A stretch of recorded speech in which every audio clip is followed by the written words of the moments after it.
Who's got it better than us? Nobody! Robert is being chased, thrown on the run, and it is caught. Touchdown, Keenan Allen. What a great... My goal is not to break you. My goal is to make you harder to break. Number six. Huge sack by Joey Bosa. Touchdown!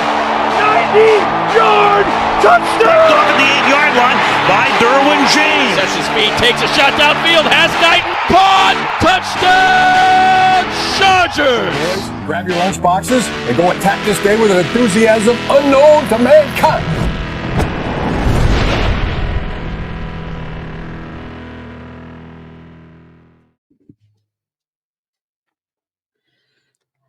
What's going on, everybody? Welcome back to the Thunder Down Under Chargers podcast as the three of us continue our pilgrimage towards the 2025 NFL Draft. This week, we are going to take a look at how the Chargers should attack this draft coming up.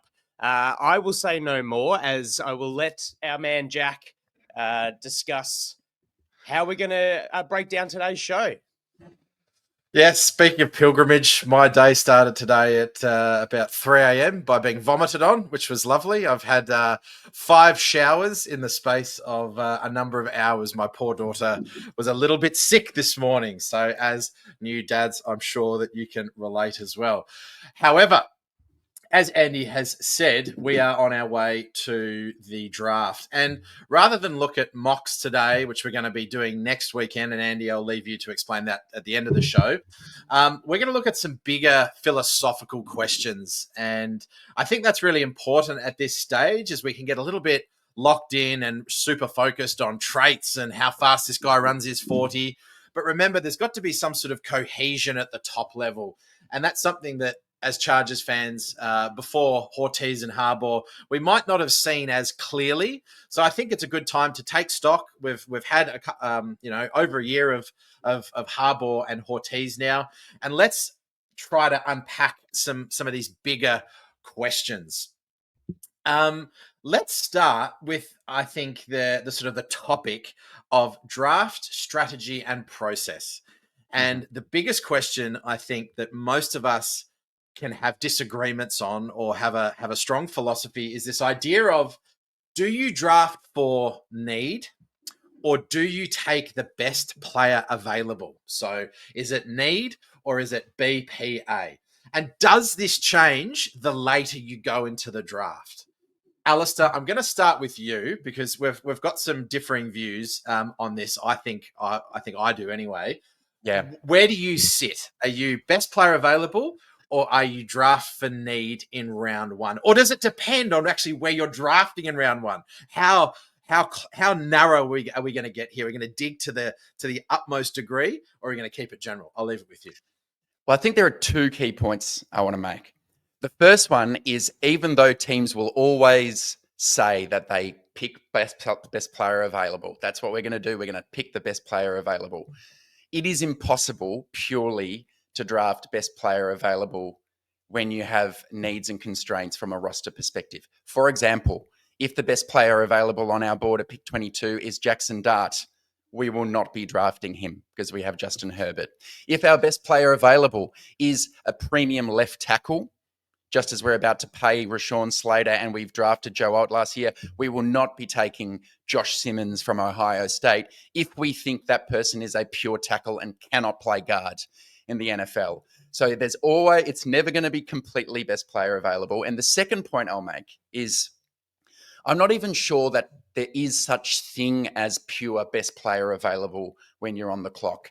Because I think the idea that you assign a grade on someone, 7.21, and this person is 7.23, is a little artificial. I think the reality is you would have tiers, and I'd say, I'm on the clock and I have Jack from the Tasmanian Devils and Andy from the Springvale Springbok, graded fairly similarly. They're in my same tier of player. And then I think you're trying to match tiers of players to kind of current and future needs on your roster. So I think generally you're mixing those all together. Andy, I will let you weigh in at this point, but there are at least a couple of key kind of points I wanted to get out there. Yeah, I certainly agree that it's not a black or white kind of answer and approach, and it shouldn't be for my mind. Like you make a really good point about that the BPA being a quarterback when you do not need a quarterback, right? Maybe the best player available in a group of the positions that you need players in. So this year, let's say edge, defensive tackle, and tight end. Maybe you then choose, hey, look, let's look at the broader picture of the draft from round one and beyond, and say we're deeper. The class is deeper at defensive tackle, so let's splash on Colson Loveland or an edge player at that top pick and work there. It has to be a little bit more fluid than setting yourself in stone and not allowing yourself to adjust to the other parameters that dictate kind of how your roster building flows from there. Adaptability, Jack, flexibility. It's speaking your language. It is right. But there's got to be a point where if the best player available is so far up your draft board, and let's take quarterback out of the discussion here, especially when we're talking about the Chargers. You've got a guy that slid, and he was top 10 on your draft board. You know, you've got a stacked edge room already. We don't, but just say that for argument's sake, we do. And you go, wow, we thought this guy was going to go in the top 10. This guy's clearly the best player available, and it drops down after that. I think you've got to kind of consider that. And I know, Alistair, you said that best player available is kind of a moot point. I would kind of disagree. I still think there would be, what does Joe Ortiz call them? His blue star players. Sure. The kind of guys that are there. And I think that, I mean, the fluidity is needed, right? So it's always going to be a decision on what you need and things like that. But can you have enough like good, excellent players? And you can't. Like, you just try and get the best players in. As you go deeper into the draft, I think that the need versus best player can kind of shift around a bit. And I think we saw with Telesco is that he was terrible at doing that. And that's why probably he doesn't have a job now. You know, his hits between rounds 2 and 5 were awful. So, and again, do you just, if you have a position of need, let's say wide receiver, and we've got a glut of 6th round picks, do you just throw everything at the wall and hope one sticks? Or do you try and take the best player available in the 6th round? I don't know. That's when it gets a little more confusing for me. Sure. And far more fluid.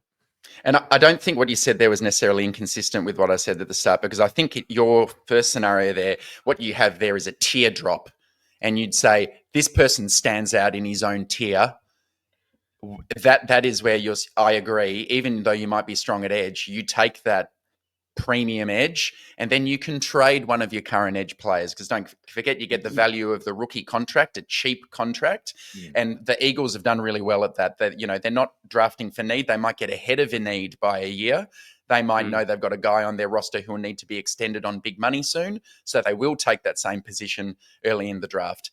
I think, though, the inverse is the important part. Even though so far we've agreed that generally you're looking for a mix of best player available versus need, what you don't want to ever do, I think, is draft because you have a critical need that you haven't addressed adequately through free agency and cheap veterans. That's when you end up with Kenneth Murray, Melvin Gordon. Yeah. Because you're going, fuck, if we had to line up and play week 1, we don't have a starting middle linebacker. And this guy is the best in the class. Yeah, we've got these 5 other guys graded slightly above him, but we just need Jahad Campbell from Alabama, guys. We need him.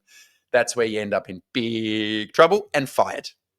Yeah, I think that's. I think even though we've only had sort of, let's say, 1.5 off seasons of Joe Ortiz, comparing to, as you brought up, Tom Telesco, the way that Ortiz manages everything around the draft through free agency, and whilst this one wasn't particularly exciting given the cap space, etc., what he's doing is he's allowing that flexibility in the draft by adding pieces here and just creating overall depth across the board to allow yourself to, as Al said, not need to draft a guy at a position to actually fill a team on the first Sunday of the season. So definitely a greater benefit.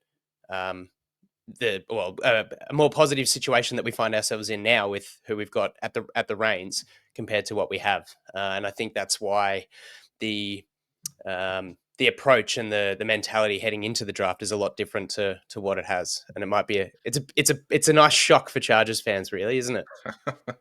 Well, Andy, I'm going to throw it straight back to you because we're talking about a guy that had to draft Kenneth Murray and actually moved up in the draft to draft Kenny Murray. Yeah. Trading up or trading down. Now, if you're a long-time listener, you know that we're active, especially Alistair's very active on Stormcloud, and sort of one of the goals for the show this year was to try and sort of get a little bit more fan interaction, not just through mailbags. And so our two really good friends on Stormcloud, Eric and Tao, I put up a post earlier this week talking about armchair GMing, and that's kind of what we're doing here. And this concept of trading up and trading down tends to be quite polarizing, and I think so. Tao's view, which he shared, is he's generally not a fan at all. And he's saying that this year is a good time to use our glut of 6-round picks. However, Eric is sort of a bit of a fan of being a little more aggressive, going and getting your guy. If we didn't do that, we wouldn't have Lad McConkey, for example. Andy, where do you sit with trading up or trading down? Are you a fan? Or are you a little bit burnt by the 10 years with Telesco? Where do you sit on this? I'm going to start answering this question by pointing out how you've asked me an essay of a question for a one-answered response, a one-line response. Look, I think the price of trading up in the first round is often too high. If you go by the Jimmy Johnson model, things like that, that glut of 6th-round picks ain't going to move the dial too much. You're not going from 22 to 15 and 3 6th-round picks. Like, it's just not going to happen, right? But on the other hand, Lad McConkey is the perfect example of how we swapped fourths with New England to move up 2 spots to get our guy. They wound up with Jalin Polk. We drafted Taheeb Still with that pick 137. And we used the 4th-round pick, I think, that we got for Keenan Allen. So that's a perfect example of trading up a couple of spots just to land your guy. I do think that there is a worth in trading up, but it's got to be sort of at the right point. And that day 2 area is, I think, my sweet spot for being able to not give up too much in terms of your capital. Look, doing it on day 1, that's a desperate ploy for when you need to draft a guy out of position, or there's a fall or a run on a positional group that you need to tap into within that, as Al said, that first tier grouping, and you're going to miss the boat if you stay where you are. You end up selling the farm to buy a tiny house, and you're in a bit of trouble. Which is where you don't want to be, and that's where we have found ourselves. Yeah, Alistair, what do you reckon? Trading up, trading down? And I think Tao's main point is really in the first round, he's pretty skeptical. I think I'm with Andy. It's outside. You want to be more flexible around day 2 and day 3 because you might run out of draftable grades on players. And I think the business case for trading up is when there is that tier jump, which we've discussed. If you're going to trade up, it's because this is the last blue chip guy we had on our board that we think is going to be an all-pro. And we've only got to go up 3 spots to go and get him. I think, though, you want to have another rule generally. So general rule 1 is try not to trade up in the first round. It costs too much. Make an exception if you think you've got a premium guy on your board who you want to go up and get. But like Kenneth Murray. That's the next part. Try not to do it for, quote, lower value positions. Try not to do it for linebackers. Try not to do it for safeties. If you're going to really go up and do it for a left tackle or a wide receiver or a quarterback. And why that is relevant, because we know that the first round rookies all have a fully guaranteed contract on a pay scale. For the Chargers at pick 22, our pick is going to have a total value of $17.7 million for 4 years. Each pick is slightly more expensive. Around pick 1's the most, pick 32 is the least. But you've got to remember, if you're going to trade up, from pick 22 to pick 16 to take, I won't say Ashton Genty, I'll say Jahad Campbell, linebacker. Already you're paying Jahad Campbell as a linebacker something like $22 million for 4 years. And if he hits and he's one of the best linebackers in the league as a rookie, even if you had to pay him in free agency, he'd be making $15 million, $13 million a year as a linebacker. your value there is not as good as if you find Lad McConkey at pick 13. If you have to pay him in free agency, he's making $30 million a year. All of a sudden, you've got a $30 million a year player for $4 million a year. So there's that positional value strategy as well, Jack. And the reality, sorry, Jack, just quickly, the reality is that you're giving up next year's first or something along those lines, and you're shooting your foot for the future. So that's a consideration. That's a consideration as well. And I think there's also the fact that this is a game of chess, right? Is that other GMs will know that you're moving up in the first round because you've got a position of need. And what they do is they just crank that a little bit more, the pressure, and go, well, actually, you need to give us a little bit more here. It's not just it is just not this simple pick swap. They look at your roster and go, holy moly, you guys actually do need a middle linebacker. I'm just gonna turn the screws a bit. And I guess maybe that's where all this movement and this, especially around that defensive tackle spot as well, Ortiz is just signing all these guys. You're going, well, does this work? Or like, can we see them fitting in? Especially in that cornerback room as well. He did it, last year. But again, he's playing proper poker. And Tom Telesco never did that. Tom Telesco never traded, never signed before the draft in the way that we're seeing Ortiz do. So I think, I'm a huge fan of in the second, third, and fourth rounds, wheeling and dealing as much as possible, because you just know in every single draft there is going to be a stock of blue chip players, whether it's a position that is like super, super deep, or a guy falls, for example. And Lad McConkey clearly had, Ortiz had a first round grade on him, didn't give the farm up, but got the guy that they wanted. So even if it means, seemingly a bit of a one-sided trade up at the start of that second round, you're still getting players that could be or probably should have been drafted in the first. Big one for me. This again, we're sort of focusing on the draft a little bit because I think that's people want to hear. Then we'll sort of move down to some of the different kind of questions. But production versus traits. Now, again, there's some people that are pretty strong on this. Do you draft a guy based on production, especially in the first round, or are you looking for traits? Now, for me, I think I'm in the camp of looking at production, not just traits, because how many players do we see that get drafted at 5th overall because they've got this super high ceiling? They're incredible athletes, but they either take a long time to develop or they just never transfer to the next level. So I'm looking at production. I'm looking at where they're playing, a college system, who their coaches are. Have they developed over their time in the 2 or 3 or 4 years, or are they just kind of been at that level, or are they winning purely based on physical attributes? Because when you move to the NFL, especially with the bigger positions like offensive line, defensive tackle, edge, where bodies and weight and physical development means such a big thing. I am in the first round. I look at production. Traits are nice, but no way would I draft an edge based on traits. No way would I draft a defensive tackle purely. You based go on first, traits. Andy, because I want to throw the yellow flag. I'm production, baby. Yeah, I think it's relative to position, and it's relative to the competition that you play against, right? Because you can have.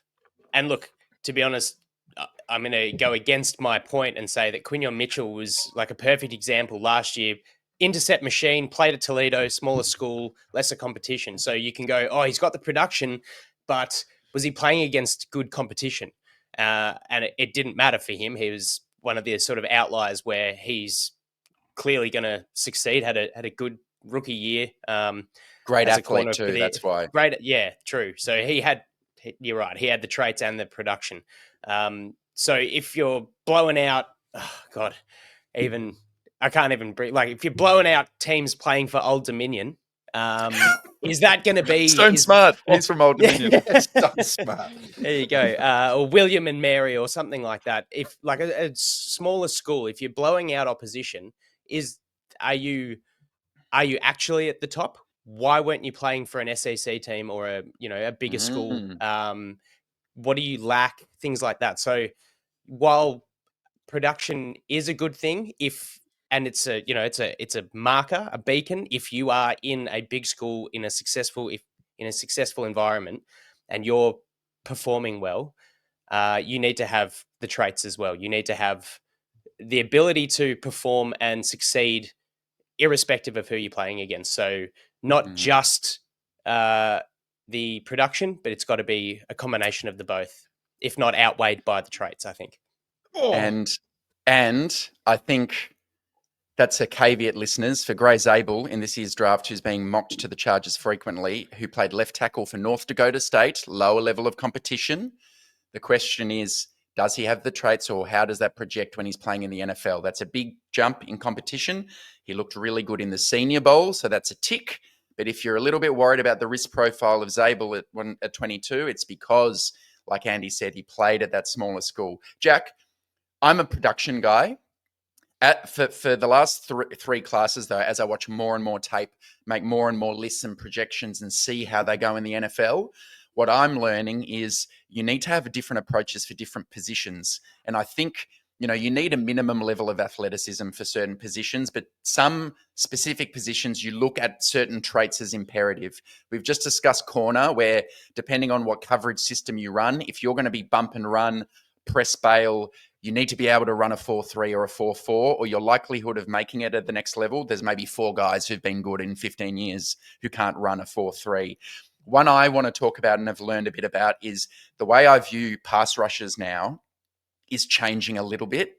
So last year I got really enamored with Leatu Latu because he was a very skilled finesse rusher with lots of pass rush moves and had incredible production for UCLA.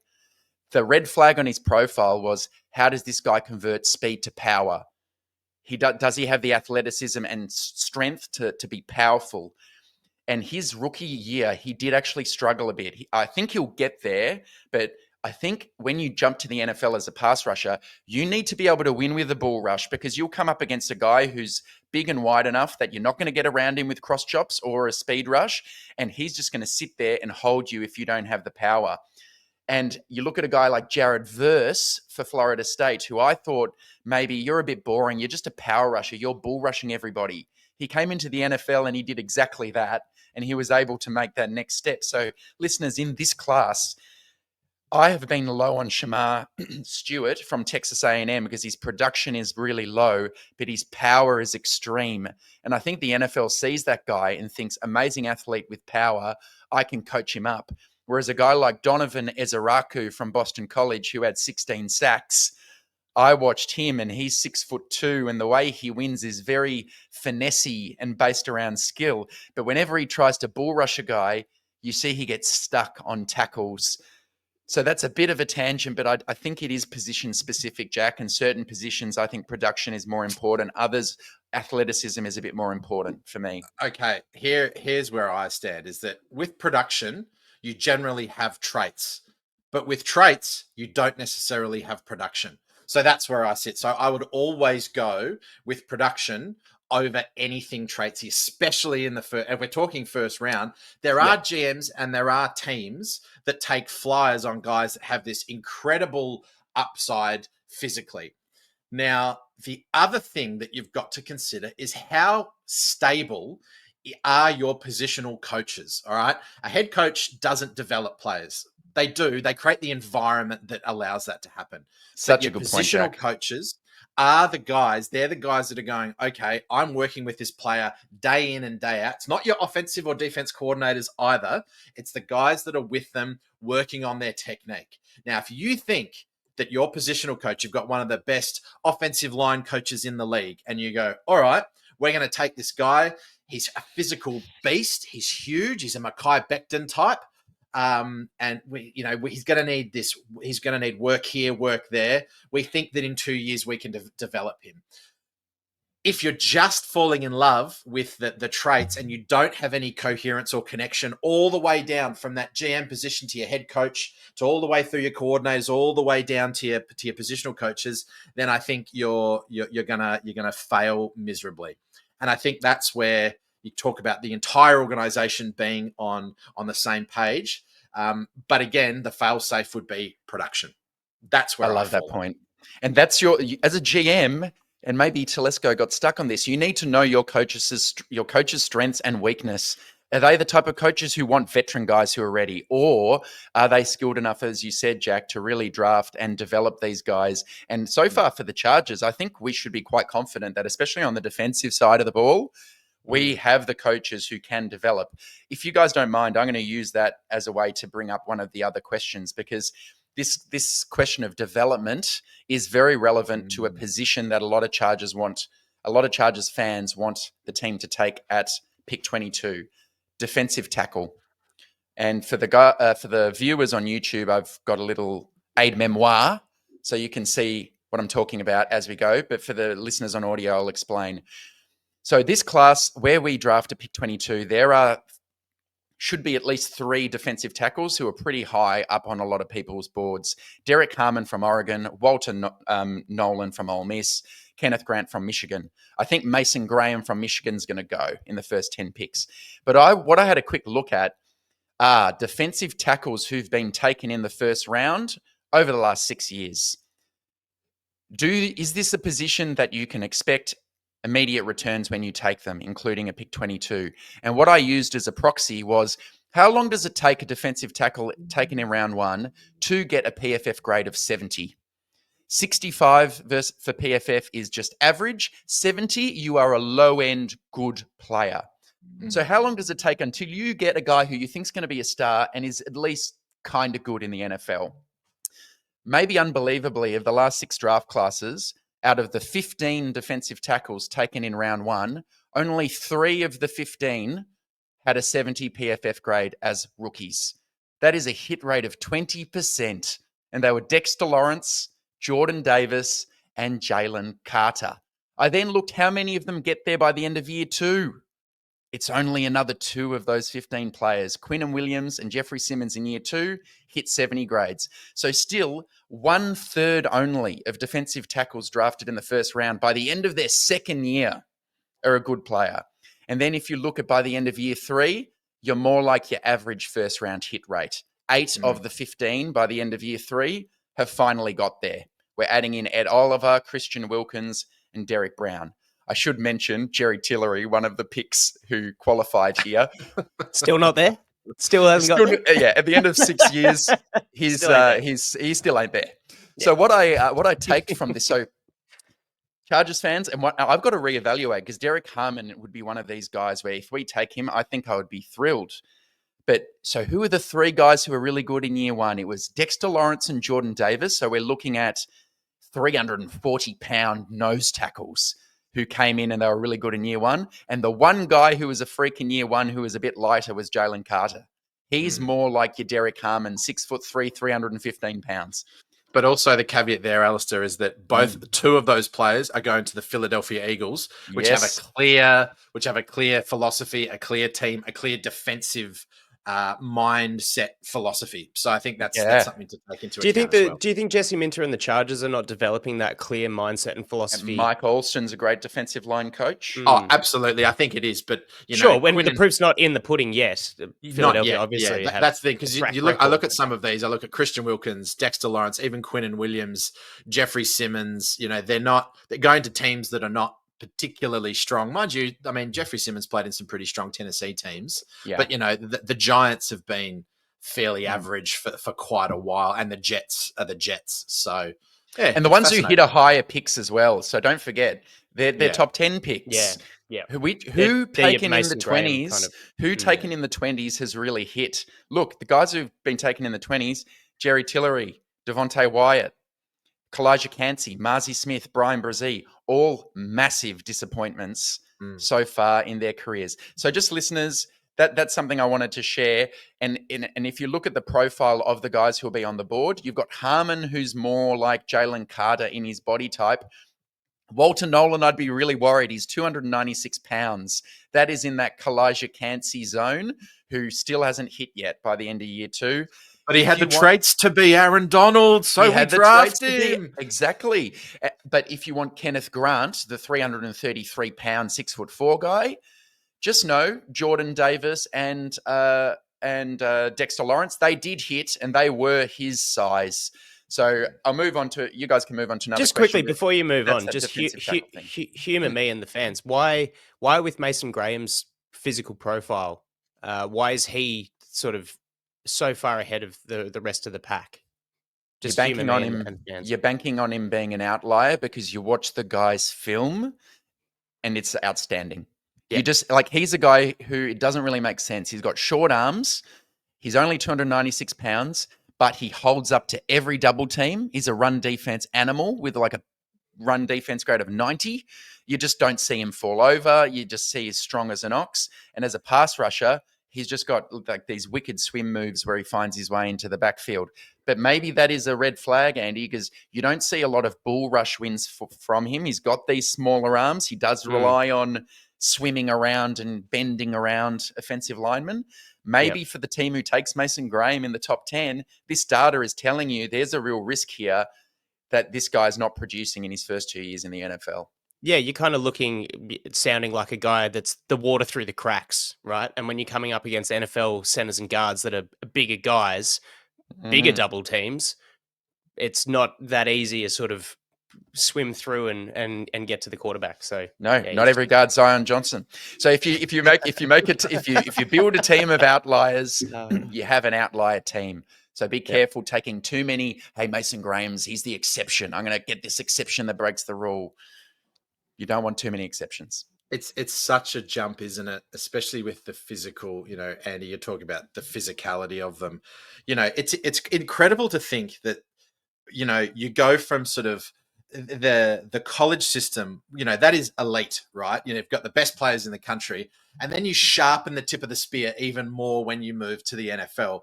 Guys that were drafted in the top 10 at defensive tackle, they're huge physical beasts, but they still take, on average, anywhere between 2 to 4 years to actually become like just above average. It's incredible. But again, that goes into coherence. Ben Herbert, strength and conditioning. How quickly can these guys develop? Do they need to drop a little weight, add muscle mass? Because a lot of the guys coming out of college too, especially the deeper defensive tackles, I think probably have a lot of body weight. And that is probably fat, not necessarily muscle mass. That's just a very general statement. But getting to that conditioning of an NFL player does take a bit of time, that body composition. Andy, this is a big one, and sort of take it wherever you want to go. Drafting players that fit your scheme versus drafting players that just don't. Okay. Again, we'll go back to the two posts that our good friend Tao and Eric put up. Tao's view is very much taking scheme fit with a grain of salt. And, he believes that good coaches coach to what they have. Eric possibly is looking a little bit more that plug and play. So I think he sort of sees value in finding the guys that do fit the scheme. Alistair, I'm sure you're going to have some stuff to say on this based on what you were saying before, especially at cornerback and things. But again, is that narrow-minded? Maybe you should look at the talent and then adapt your scheme?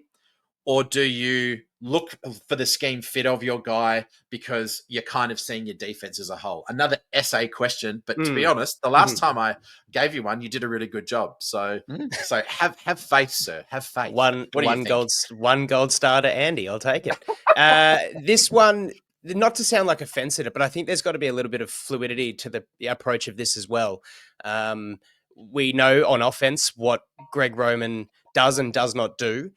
So there's an argument to say that it's scheme fit offensive players, but you need to assess the prospect's coachability, what they did throughout their college career, whether they're inclined or able to learn new things. We've talked about having the positional coaches who can develop and can promote and get things out of players, which is excellent. So I don't think you need to be too down the line on scheme fit or we'll just coach whatever we have. I think there needs to be a bit of give and take. It sounds very sort of sitting on the fence approach, but I think that's sort of how you have to assess that process when you're thinking about drafting guys that have played in a similar offensive or defensive system, bringing them in and or going, oh no, they really, this offensive line or this guy was a zone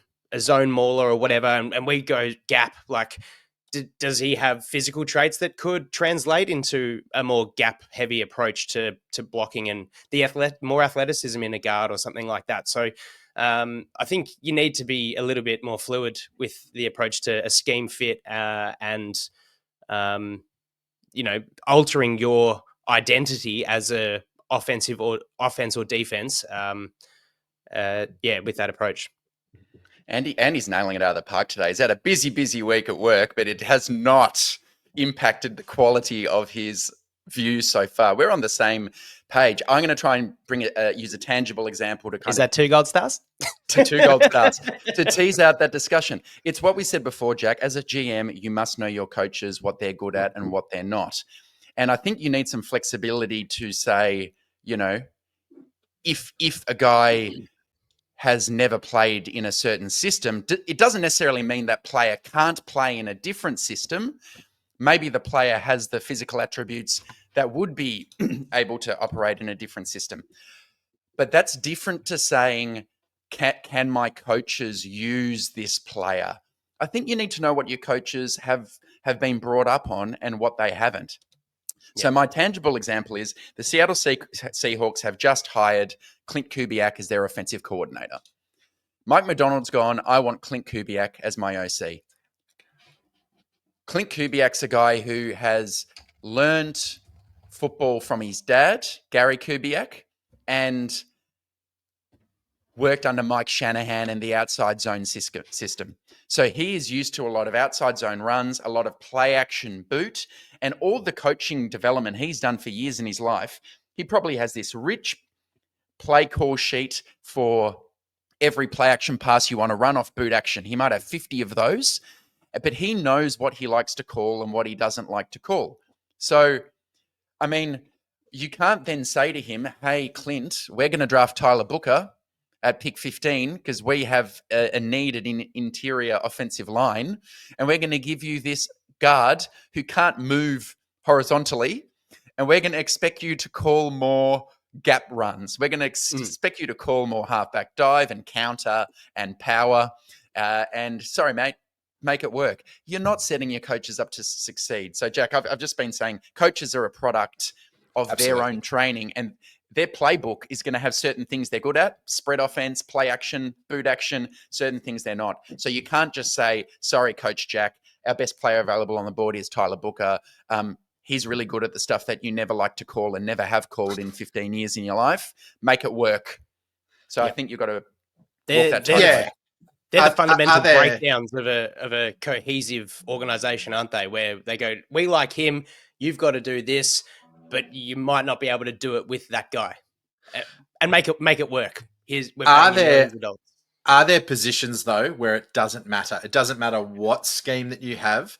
Are there positions, say wide receiver, say running back, say, dare I say, something like safety, where you just go, we're just going to make this work because this guy that should have been drafted in the first round has made his way to us in the second. We've already got a couple of X receivers, or we've got a couple of slot receivers. We're just going to get him in anyway because, again, you can't have too many great players. Alice, I think so. Are there any positions that you'd sort of go, who cares? Let's just take them.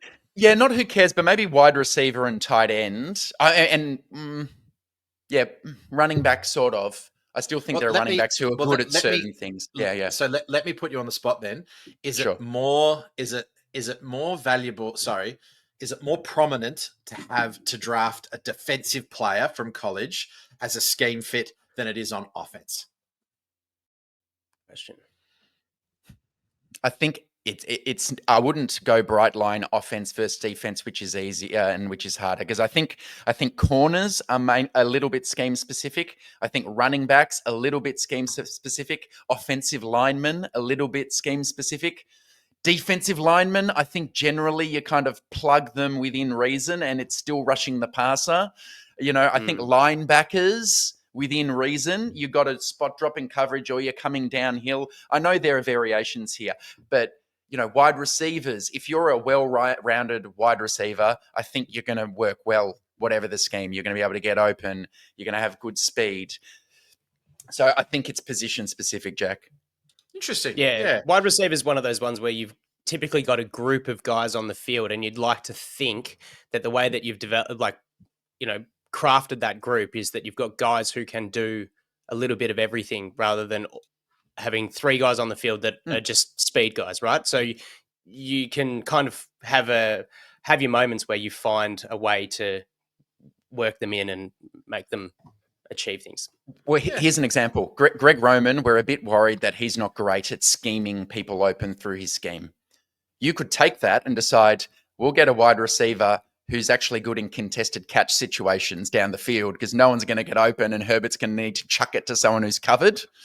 Or you could say, Greg Roman's not so good at scheming guys open. Let's find a wide receiver who's insane at getting open themselves through crafty route. And kind of both of those exactly. do tend to work. Good question.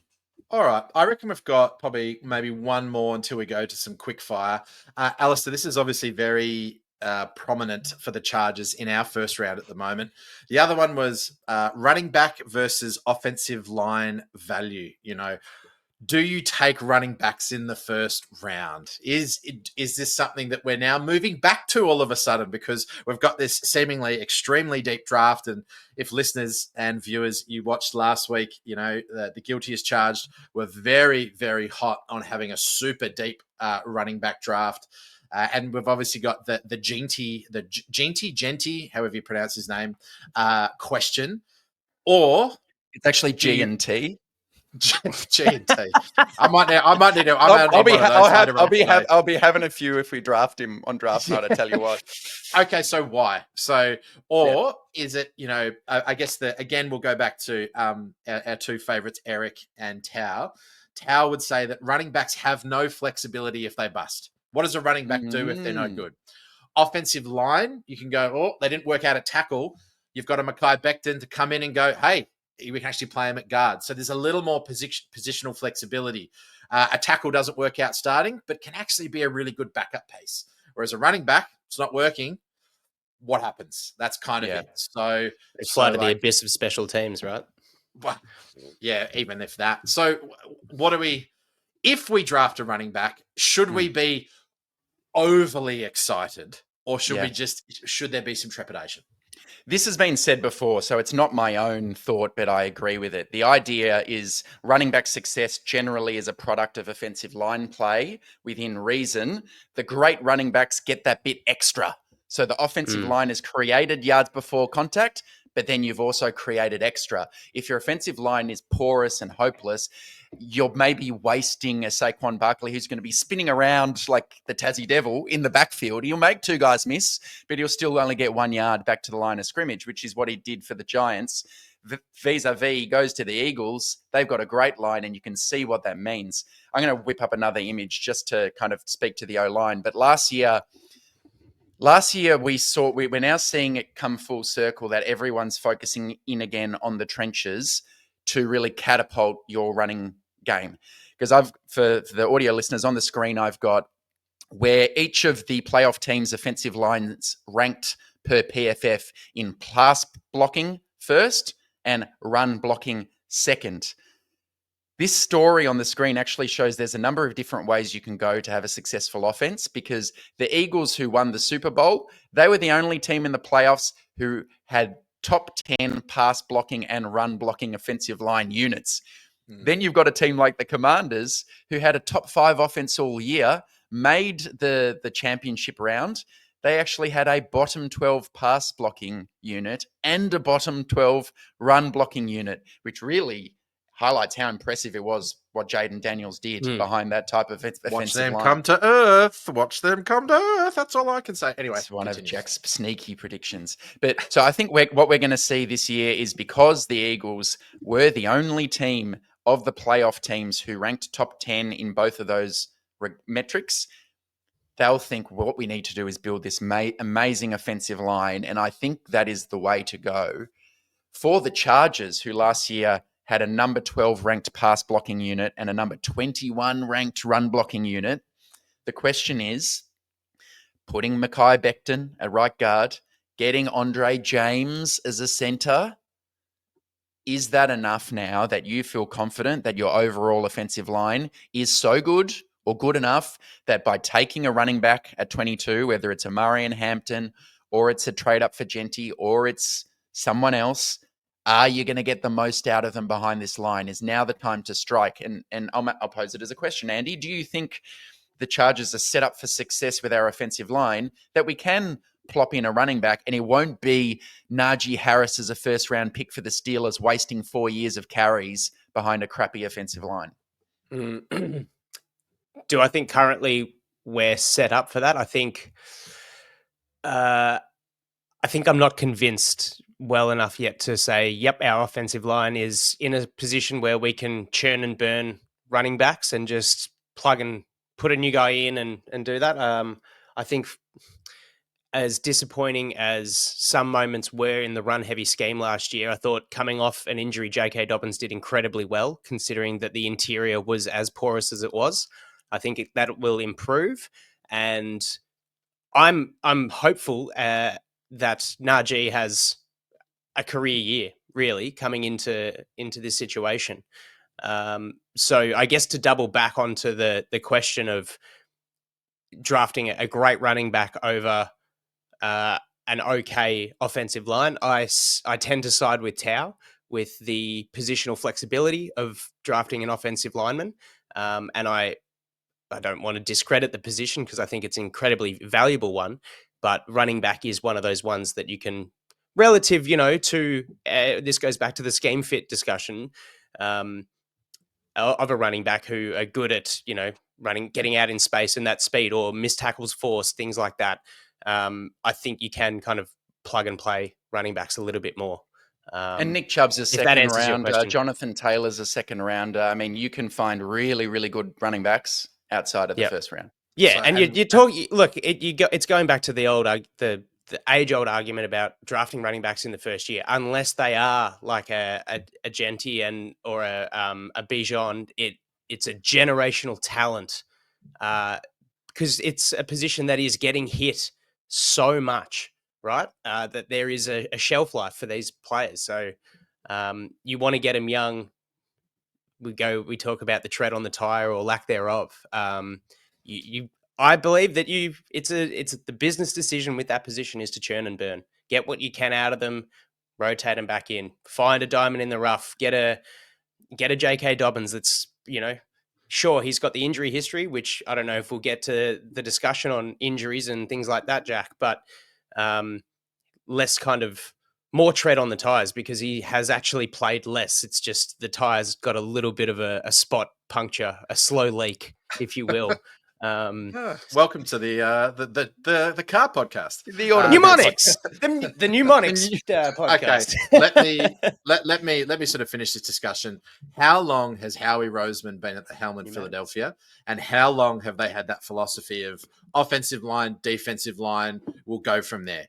Clearly, what happens when you whack a generational, and is Saquon Barkley generational? Probably not just yet.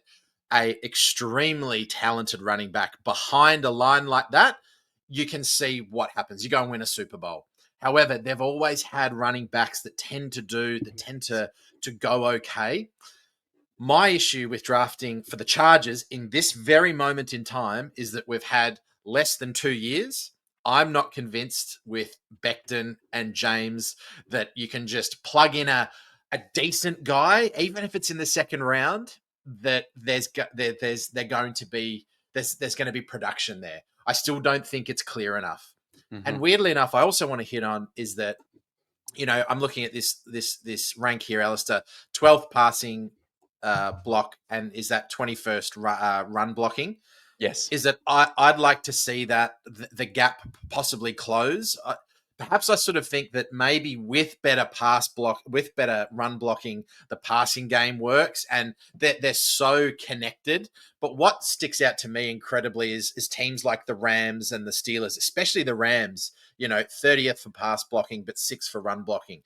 That's incredible coaching. I'd also suggest those teams with huge discrepancies is just amazing coaching. And again, is that transferable season on, season on, season on? Arguably not. The team that wins is the consistent team. So you're saying don't go running back just yet because we need to get our offensive line a little better, a little closer together before we at least spend premium draft capital on this position. Absolutely, because if you've got a absolutely gun offensive line, you don't need to spend the premium. And also, you can pick up if teams are stupid enough to let someone like Saquon Barkley walk, you go, cool, we'll just pay you not a lot of money considering. I mean, it's still one of the top 13 mil. positions. Yeah. But we'll go and win a Super Bowl. Nice one, Giants. Keep being shit. All right. Do we have enough time, or do you reckon we want to end the discussion there? What are we thinking? No, a little bit longer. I'm interested. I just want to throw it back at you. Swap the 12 and 21 for 21 and 12. How much does that affect the Chargers offense, Al? What do you think? Well, Herbert might not see out the season if you swap those around. But if we're talking like for the running back discussion, really, I guess we would be focusing on the run blocking unit. If you think you've got a top 12 run blocking unit, maybe you are looking at spending a second round pick rather than a fourth round pick on your running back, just to get a guy who's maybe just a little bit more special. I will just say, if somehow the Chargers walk away with Ashton Genty, I don't care. I'm still going to be excited. But look, I'm not a GM. It's not my career on the line. It's not me having to make these really tough decisions. Obviously, Tyler Booker is not as sexy as Ashton Genty, but you've got to eat your vegetables. But neither was Joe Joe Alt. Alt. You can eat your meat. Yeah. Joe Alt wasn't sexy at all. How can you have any pudding if you don't eat your meat? For all those Pink Floyd listeners out there. All right, let's go some quick fire ones. I just want a yes or a no and a quick justification. Don't need essays. Andy, how long's the question? Should defenses be built front to back or back to front? Front to back, line to back. Why? Pressure on the running game for starters. If they can't get past the line of scrimmage, then you've got to win. You're not reliant on your linebackers, your defensive backs coming forth and aiding in those tackles. And it's the same thing for pass rush and things like that. If you can get to the quarterback, you don't have to rely on coverage and things like that. So I think you build from the line back. I agree. Alistair, would you rather have a top 5 offense or a top 5 defense? It doesn't matter. People can take a screenshot of this. What you need is top 5 something. Of the last 6 Super Bowls, 5 of the winners have had a top 5 something. It can be defense, it can be offense. When Mahomes and the Eagles won in 2022, they had the first ranked offense and the 16th, and the Chiefs, they had the 16th ranked defense. But when they won in 2023, they had the 15th ranked offense and the 2nd ranked defense. Just have an elite something, Jack, and I think you should be okay. All right, like it. Andy, what is one trait that all bolts should have? And then I'm going to throw it to you, Alistair. And that'll finish us off. Cliche, but just a genuine love and dedication to football. Align with Coach Harbaugh. I think that is the essential kind of trait. Yep. Yeah, animalistic effort. So wide receivers who block, cornerbacks who tackle, because you can't really teach that effort so much. I feel like people either have that dog in them, have that real want to, or when people aren't looking, I'm taking this play off. No one's going to be watching. We're running around in the other direction. I'm giving my cornerback a tell here. I'm taking the play off. That's not Harbaugh football. I will finish that, and I'll say one trait that I want the Chargers to have as a team that you get. So with both of those things you've just said, is what you need equity and equality on your team. If you work hard, you will get snaps. If you don't, you won't. Do not favor players purely because you've paid more for them, purely because you've traded for them. Own your mistakes. If a guy is working harder, put him on the field. That's what I want to see. And I hope that's what the Harbaugh era will bring, because we know that that's not always the case in previous regimes. Done. What a chat. Geez, that was a quick 53 minutes. Ooh, it was a good 53 minutes though. Yeah, really good fun. Could have unleashed and gone far deeper, but I like the way that we stemmed that, and hopefully, would really love it. It's these conversations where it's speculative and it's sort of thought provoking. We really want to hear your feedback and what you agree on, what you disagree on, why not, etc. It's an awesome time at this time of year for, as Jack said, bit of fan interaction and just churning the discussion, as you love to say, Jack. Huge thank you to Tao and to Eric as well. You Yeah, know, thanks, Yeah, guys. big time, guys. That, Big that- time. that was awesome. And again, for those people who are on Stormcloud or are not, go and have a look as well, because we will be putting some more Stormcloud.blog. It's stuff awesome. up. It's a Yeah, great place. it is I need great. to get on there more myself. And you've obviously heard that we like to bring people's thoughts on. So, you know, you will always get a shout out if your content is quality. So, yeah, big thanks to them, because it just makes this discussion so much more rich. Yep. And thank you to Jack for the way that you guided that. It was good. That was really good fun, man. That is the end of today's show. But guys, next weekend we've got something pretty damn fun in store. We love getting our mates from the Powder Keg podcast, Kyle D and Ryan Watkins, on the show whenever we can, despite battling with time zone differences from Australia to San Diego, and from the two of those over to London. So we'll make something work, because next weekend we're going to do a warring mock draft with There's going to be some fire. Kyle and Ryan. So it will be as entertaining, I reckon, as off-season chats get. There's definitely some differing viewpoints that have been building and smoldering offline. So when all that comes together next weekend, Actually, I think I've got a voice message on my phone. Wait a sec, Andy. Hey Al, I can't wait to join you guys next week. Good luck with Ryan, though. Yeah, shut the fuck up, Alistair. You got no idea what you're talking about, mate. Good luck next week. You're gonna need it. Pretty good accents. You'll have to stay. You have to tune in next weekend to the show to, enjoy the content, but also rate Alice's little barbs mocking the accents of Kyle and Ryan. It should be a hell of a lot of fun. And also the three of us. draft. The three of us deciding on who we're going to pick, with me and Jack going, "Whoa," and Al going, "Well, actually, I've watched 14 hours of this guy's tape." So it'll be very The fun. least you can do is pronounce his name right. Come on. Yeah. Yeah, Andy, we'll just be like, "Oh, I like his name. His name just sounds powerful." He looks good in green. Yeah. It's Marbo. It's the vibe. Yeah. Yeah, it is. Yes. Yeah. Righto, guys. We'll sign off there. Thanks for joining us, and we'll see you next time on the Thunder Down Under Chargers podcast. Bye. See you later.